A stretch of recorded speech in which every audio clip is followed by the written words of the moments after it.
Two things you brought up. I think it's important for people to realize that this is not just a Latin American issue. And we had done sort of a breakdown of the debate last week. I think we did an episode. And a reporter from Telemundo asked and kind of conflated the issue of immigration, what's going on at the border, and Latino voters. And I think more people need to realize, okay, first, we shouldn't be conflating the issue of illegal immigration and Latino voters. This is an issue where people are coming from all over the country and just pouring across the border. And that should be something that we should be more concerned about, is that there's no way to vet a lot of these people who are coming, and it's from all over, from Asia, from parts of Africa, from Europe. Like, it's incredible how many people just know the border's wide open in the South. You can just get across, right? All right. I was actually going to ask anyway, when from the time that they come into the border and get on the buses to the airport, is it like right away, like they're on the buses to the airport, or is there a few days in between? What what's going on Well, there? right now, and I was only down there one day. This was on Okay. Sunday this week, and there when I got there about 7:30 in the morning, there was already about 40 migrants just kind of hanging around in the parking lot, and then within about a half an hour, a border patrol bus came and dropped off a group of people, and then another border patrol bus came and dropped off a group of people about 20 minutes later. And then an hour later, a nondescript bus that we could only assume is a charity or nonprofit is coming and picking them up, and then taking them actually to another transit center with a shuttle bus that takes them to the airport. So it's kind of sporadic. There, I think there's just a Okay. one bus back and forth to the airport. It's about a 35-40 minute ride to the airport from that site, and so it's probably about an hour and a half between buses as they come to take them to the airport. So, and we're getting about, according to Border Patrol, our Border Patrol contacts between 600 and 900 people a day. And do we have any idea from the airport where they're going? Everywhere? Well, okay. Everywhere. As a matter of fact, there were some people there that I did interact with, and they had there were two people from Guinea. There was, and this gentleman came up to me and he asked me, how do I get to, it was Virginia, some address in Virginia. I said, you're in San Diego. You're a long way from Virginia. Long way from Virginia. And you're going to have to be, Sorry, go ahead. then you're going to have to go, you have to get an airplane ride to the airport. And they asked, well, do I have to pay for that? Yeah, you're going to have to pay for tickets to get there. And another gentleman came up and it had kind of on a little piece of paper scratched out an address in New Jersey. And so they're going all over the place. But unfortunately, we're spending a day or two at our airport and sleeping in the airport because they can't always get a flight out right away. And so that's, we're a tourist city, and that's what people see. That's our doormat, to people arriving in San Diego and seeing the homeless people in the airport's not a good first look. I thought I read it's been over 100,000 people since October crossing the border in San Diego. Yeah, and we had a different situation until just like a week ago.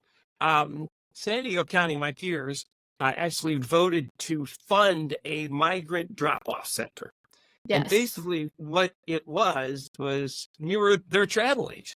We were helping them get onto flights. We were giving them bus rides to and from the airport. Border Patrol was wouldn't even bring them to that site because they don't do that. So we were funding a bus to go pick the migrants up at the border, and we were burning through about $1.5 million a month. And so that lasted just a little over almost 6 months. And we over $6 million is what we spent. And I was never in favor of this because I thought, well, this is an immigration issue. We're using local tax dollars, which we should be using on our own homeless issues or streets, roads, infrastructure, things like that. And and so luckily my colleagues finally paid also up to $6 million. And so now we are just having these street drop-offs that seem to have no end here in San Diego County.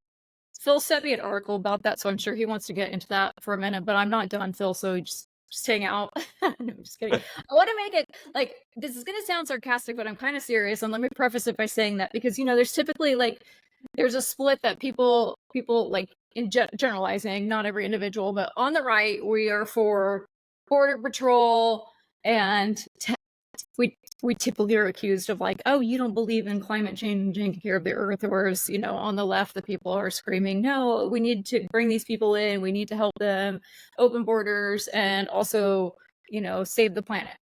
So are these buses zero emissions? Like, I'm kind of not kidding here. Because that's a No, lot of, okay, no, that they're not. doesn't line up then. All right. No. I needed to say that. Well, Okay. welcome back. Go ahead. Okay. Am I back? Can you guys hear me? We Yeah. can hear you Okay. so far. Yeah. So far. Fingers crossed. What was the article you were referring to? I sent you a bunch of articles. I have it open. Let me tell you which one. I think it was the one where they voted 4-1, and he was the one lone vote about the federal dollars that are supposed to be reimbursed. But of course, that's not going to happen right away.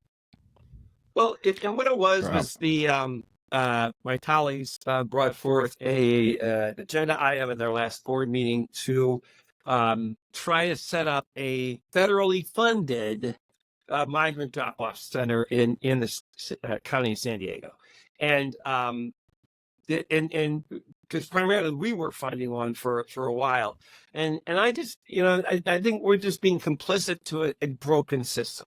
A system which just allows people to walk into our country and then ask for asylum, be granted it. They're driven to a migrant drop-off center. We shouldn't be. This is not the. You cut out. Anyway, I had a phone call come in. So Yeah. the Well, you're an important man, so of course you're having phone calls. yeah. So anyway, lost our story. Okay, yeah, they vote. They wanted to have another migrant drop-off center, but beg, plead, borrow from not borrow, but beg and plead from the federal government to fund this thing. And I just thought, I don't want to be complicit in this failed, broken system. And if the federal government isn't going to fund New York or Chicago, they're not going to fund San Diego County with any of these dollars. And I just think that the whole system is broken, that people can just walk across the border unimpeded. When I was out there in January, we witnessed people being dropped off on the other side. There was a border patrol agent right near us, and just watching the people come through the hole, and then going right towards the border patrol agent and asking for asylum. And one thing that's kind of ironic that we've noted is that it used to be in the Obama administration, the Trump administration, the Clinton administration, the Bush administration, migrants, illegal people crossing the border illegally would run from the border patrol, and now they're running to the border patrol, and the border patrol is just letting them in, and they know it. And so, what I hate is we've got a system that